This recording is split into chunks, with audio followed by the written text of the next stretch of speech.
In Buddhism, attachment is seen as the root of suffering.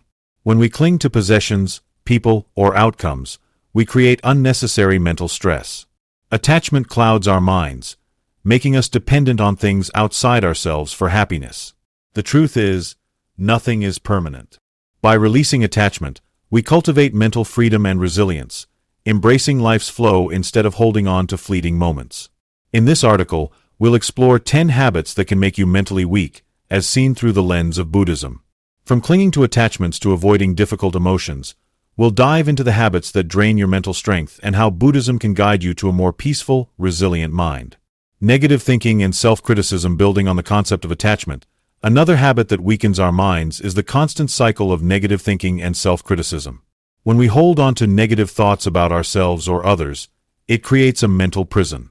This habit not only drains us emotionally but also feeds the belief that we are unworthy or incapable of achieving our true potential. The constant internal dialogue of "I'm not good enough" or "I'll never succeed" creates a barrier that limits growth, happiness, and peace. I remember a time in my life when I was stuck in this cycle. After a failed relationship, I found myself constantly thinking, I wasn't good enough or I should have done more. It wasn't just about the relationship. It affected every part of my life. I became paralyzed by fear of failure, unable to move forward in my career, friendships, or personal growth. I kept replaying past mistakes, thinking that these thoughts would somehow make me better or protect me from future hurt. But they only held me back. It was only after learning about Buddhist teachings that I began to understand the impact of this negative self-talk. In Buddhism, there's a concept known as self-compassion, which teaches us to treat ourselves with the same kindness and understanding that we would offer to a friend in need.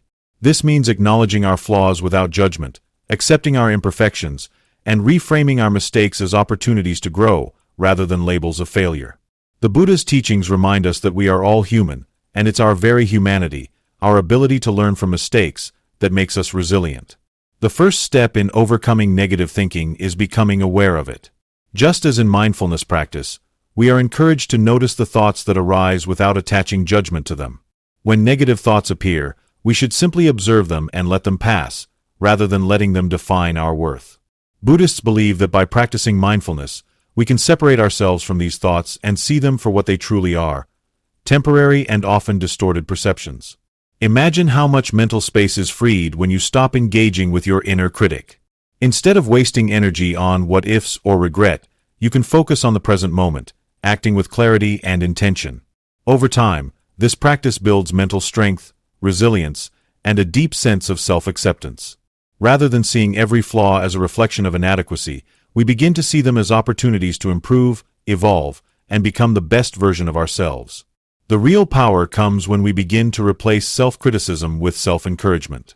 Instead of berating ourselves for every mistake, we can ask, what can I learn from this? This shift in mindset is not only liberating but transformative. It allows us to approach life with a sense of curiosity rather than fear, embracing challenges as part of our journey rather than obstacles to our worth. Ultimately, overcoming negative thinking and self-criticism is one of the most liberating practices we can engage in. When we start treating ourselves with compassion, we stop being our own worst enemy and become our greatest ally. By doing so, we build a strong, resilient mind, one that can withstand life's challenges with grace and confidence, just as Buddhism teaches us to. Resisting change. Building on the damaging effects of negative thinking, one of the most mentally weakening habits we often fall into is resisting change. Change is the only constant in life, yet many of us spend a significant portion of our energy trying to control or avoid it. We feel safe in our comfort zones, fearing the unknown, and when life presents something new, whether it's a change in career, relationships, or even internal growth, we panic, resist, or cling to the old. In doing so, we not only hinder our personal development but also perpetuate feelings of dissatisfaction and mental weakness. I remember a time in my life when I resisted change with all my might. After years of working in a job that didn't fulfill me, I knew deep down that it was time to move on. But the fear of the unknown held me back. What if I failed? What if the new job was worse? The longer I stayed in a situation that made me miserable, the more mentally drained I became. Every day felt like I was dragging myself through life, waiting for something to change but not willing to take the first step myself. I felt stuck, trapped in a cycle of resistance that only worsened my mental state. It wasn't until I began studying Buddhist philosophy that I realized how powerful resistance to change could be in weakening the mind. Buddhism teaches that suffering arises from clinging to things as they are, refusing to accept the impermanent nature of life. The Buddha's teachings on anicca, impermanence, emphasize that everything, whether it's a feeling, a situation, or a person, is in constant flux. When we resist change, we are resisting the very nature of reality. This resistance creates internal friction, which ultimately leads to stress, anxiety, and a lack of mental peace. One of the central tenets of Buddhism is letting go, whether it's letting go of attachments, expectations, or the need to control the outcome of every situation. By embracing change rather than resisting it, we can cultivate a mindset of acceptance and adaptability. This doesn't mean we simply surrender to circumstances passively. Rather, it means that we recognize the inevitability of change and learn to flow with it rather than fight against it. A pivotal moment for me came when I finally took the leap and left the job that had been draining me for so long. At first, it felt terrifying. Everything was uncertain.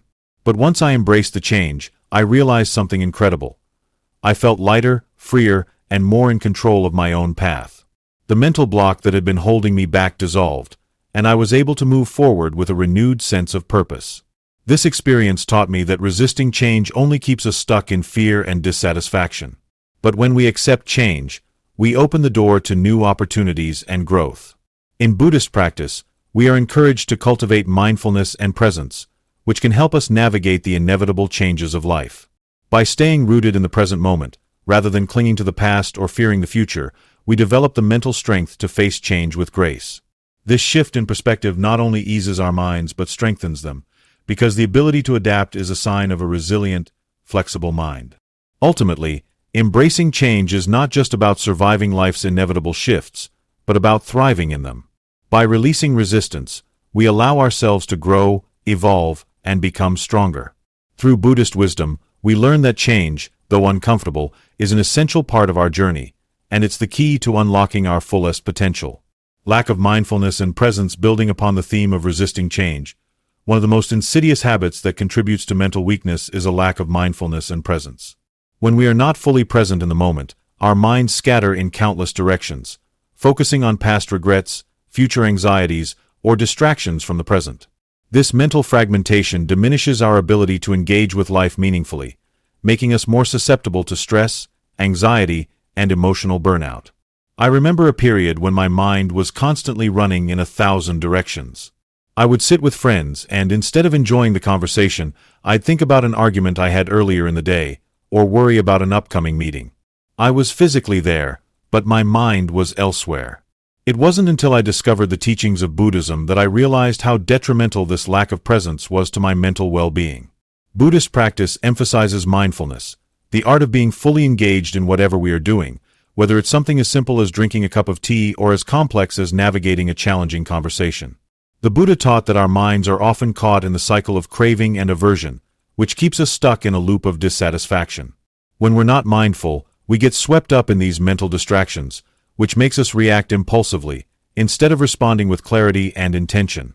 This constant mental chatter not only depletes our energy but also keeps us from truly living in the moment, enjoying what's right in front of us, and appreciating the beauty in simple things.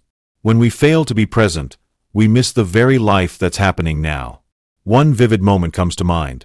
I had a chance to travel to a beautiful, serene place, but instead of soaking in the sights and sounds, I found myself glued to my phone, scrolling through social media. I was missing the actual experience, and instead of feeling fulfilled, I felt increasingly empty. This was the perfect example of what Buddhists call distractedness, the mind constantly looking outside itself for validation or meaning. The result? Mental exhaustion and dissatisfaction, because we are never truly content with what we have or where we are. The Buddhist approach to mindfulness encourages us to engage fully with our surroundings and experiences. By practicing right mindfulness, paying attention to our thoughts, emotions, and sensations without judgment or distraction, we bring ourselves into the present moment, where true peace can be found. This practice allows us to experience life as it is, rather than through the distorted lens of our worries or desires. Mindfulness doesn't require hours of meditation or retreats in the mountains, although those can be helpful. It can be practiced in everyday life, while walking, eating, listening, or even during the most mundane tasks. The simple act of focusing on your breath for a few seconds, or taking a pause to appreciate the sounds around you, can bring you back to the present moment and ground your mind. Over time, mindfulness helps develop a deep sense of inner calm, clarity, and resilience. When we are fully present, we are better equipped to handle life's challenges, respond to emotions without reacting impulsively, and engage with people and experiences in a more meaningful way. It is through this presence that we find peace amidst chaos and strength in times of difficulty. Ultimately, cultivating mindfulness is one of the most effective ways to build a mentally strong and balanced mind. By learning to live in the present, we stop being at the mercy of our thoughts and emotions, and we gain the mental clarity and focus needed to navigate life with purpose and intention. In a world that is always pulling us in different directions, mindfulness allows us to remain centered, making us not only stronger mentally but also more fulfilled and peaceful. Holding on to grudges and resentments, building on the idea of mindfulness and being present. Another habit that weakens mental strength is holding on to grudges and resentments. When we carry the weight of past wrongs, unresolved conflicts, or unhealed emotional wounds, we are not only allowing others to control our inner peace but also surrendering our mental energy. Resentment festers in the mind like a poison, clouding our thoughts and preventing us from moving forward. The more we cling to negative emotions, the weaker our mental resilience becomes. I once had a close friend who deeply hurt me with a careless comment. For months, I couldn't shake off the sting of that betrayal. Every time I saw her or heard her name, I would feel a surge of anger and disappointment. I thought that by holding on to my resentment, I was protecting myself, guarding my dignity. But what I didn't realize was that I was only hurting myself.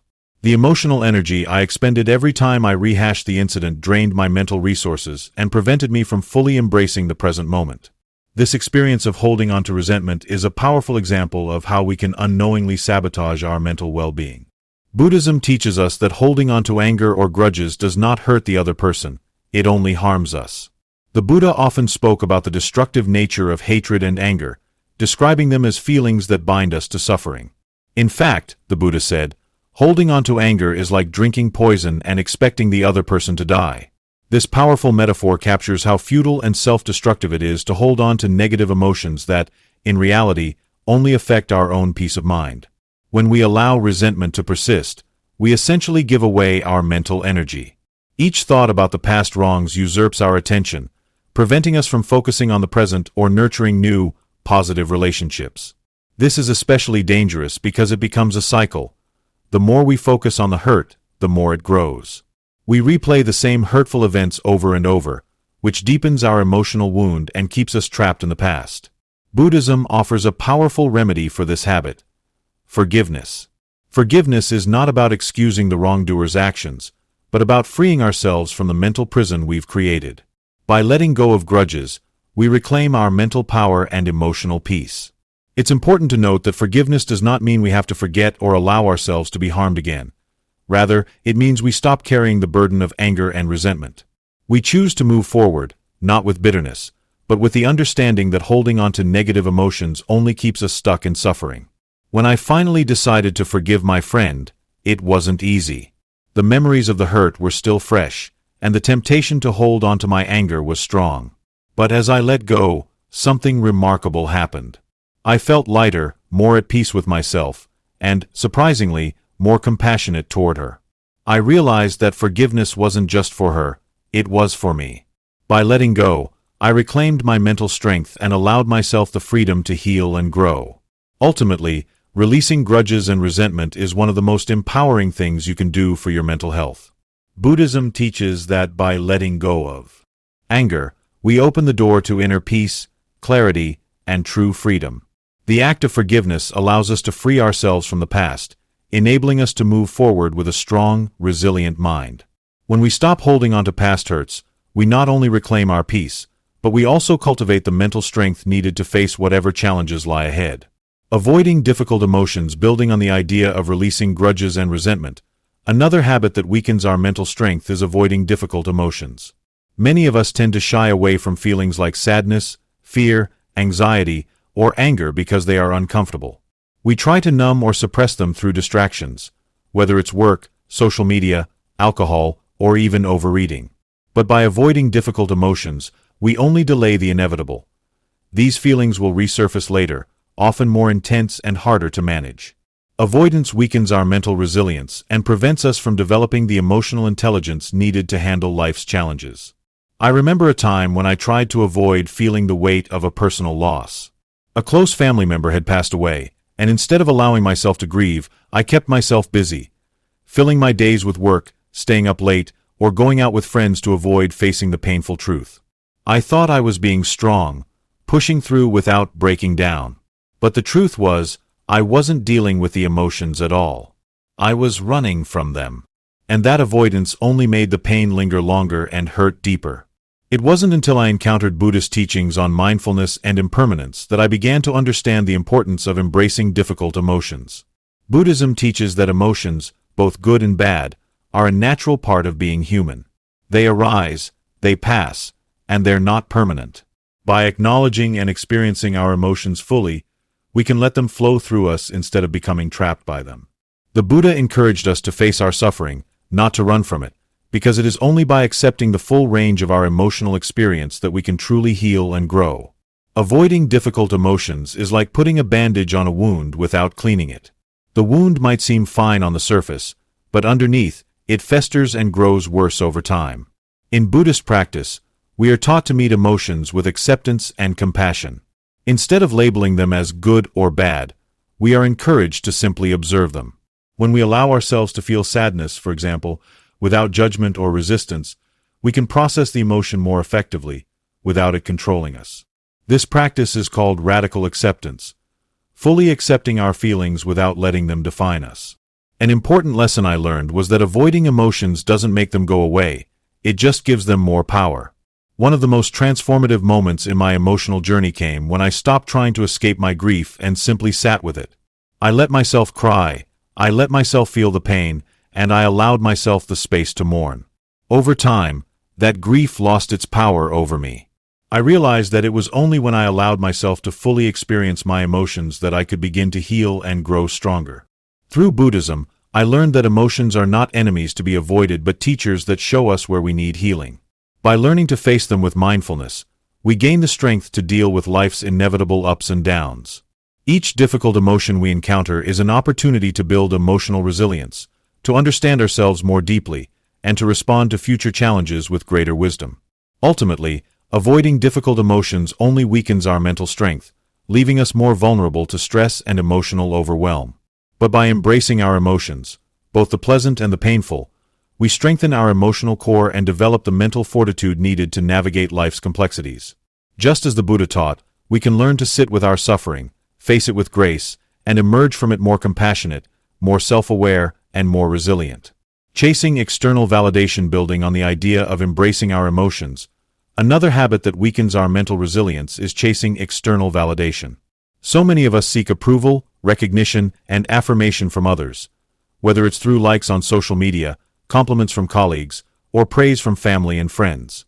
While it's natural to want to be accepted, when we become overly reliant on external validation, we give away our power. We start living for others' opinions instead of for ourselves, and this constant need for approval drains our mental strength and sense of self-worth. I vividly remember a time in my life when I was constantly seeking validation from others. I had just started a new job, and instead of focusing on my growth and contribution, I found myself obsessing over how others perceived me. I would check my social media multiple times a day to see how many likes or comments I had received, hoping it would give me the sense of worth I craved. At work, I would go out of my way to please my superiors, constantly seeking affirmation for even the smallest task. But no matter how much praise I received, it never felt like enough. The more I sought validation, the emptier I felt. This constant need for external validation is a prime example of how we give away our mental strength. Buddhism teaches us that true contentment comes from within, not from the approval of others. The Buddha often spoke of self-reliance and self-awareness as essential components of a strong and peaceful mind. When we depend on others to define our worth, we place our happiness in someone else's hands. External validation is fleeting, and it can never provide the lasting sense of fulfillment we seek. The Buddhist concept of self-compassion has been a game changer in helping me shift my focus inward. Self-compassion is about treating ourselves with the same kindness, understanding, and support we would offer a close friend. Instead of looking outside ourselves for validation, we learn to appreciate our own efforts, accept our flaws, and celebrate our unique qualities. Through this practice, we begin to recognize that our worth is inherent, not contingent on the approval of others. Let me share a personal story of how this shift in mindset changed my perspective. After years of seeking validation from external sources, I decided to take a step back and focus on my inner growth. I began meditating daily and reflecting on my achievements and the value I brought to the world. Slowly, I started to recognize that I didn't need constant approval from others to feel good about myself. I stopped checking my social media every hour, and instead of seeking praise, I started setting goals based on my personal values and ambitions. Over time, I felt more grounded, confident, and mentally strong. In Buddhism, contentment is a central virtue, and it comes from the understanding that happiness does not rely on external circumstances or people. The more we chase external validation, the more we lose touch with our own sense of self-worth. When we cultivate self-love and self-acceptance, we free ourselves from the exhausting cycle of seeking validation and approval. We learn to trust in our own abilities and recognize that we are enough, just as we are. Ultimately, chasing external validation leaves us emotionally drained and disconnected from our true selves. When we stop seeking approval from others, we reclaim our mental strength and freedom. The practice of self-compassion and self-reliance helps us build a sense of inner peace and confidence that is not dependent on the fleeting praise of others. When we learn to validate ourselves, we unlock the true power of self-worth and develop a resilient mind that cannot be shaken by the opinions or judgments of others. If you found this video valuable and insightful, don't forget to like, subscribe, and comment below with your thoughts. We'd love to hear how these habits have impacted your life or which one you're planning to work on first. Speech Balloon, your support means the world to us, and we're here to keep bringing you more wisdom, tips, and transformative insights to help you grow and strengthen your mind. Sparkles, and hey, if you enjoyed this, you definitely don't want to miss out on our other videos. We've got more amazing content coming your way that will inspire you to become the best version of yourself. Seedling, so hit that notification bell and be the first to know when we post new videos that could change your life. Thank you for being part of our community. Red Heart, stay tuned and keep growing.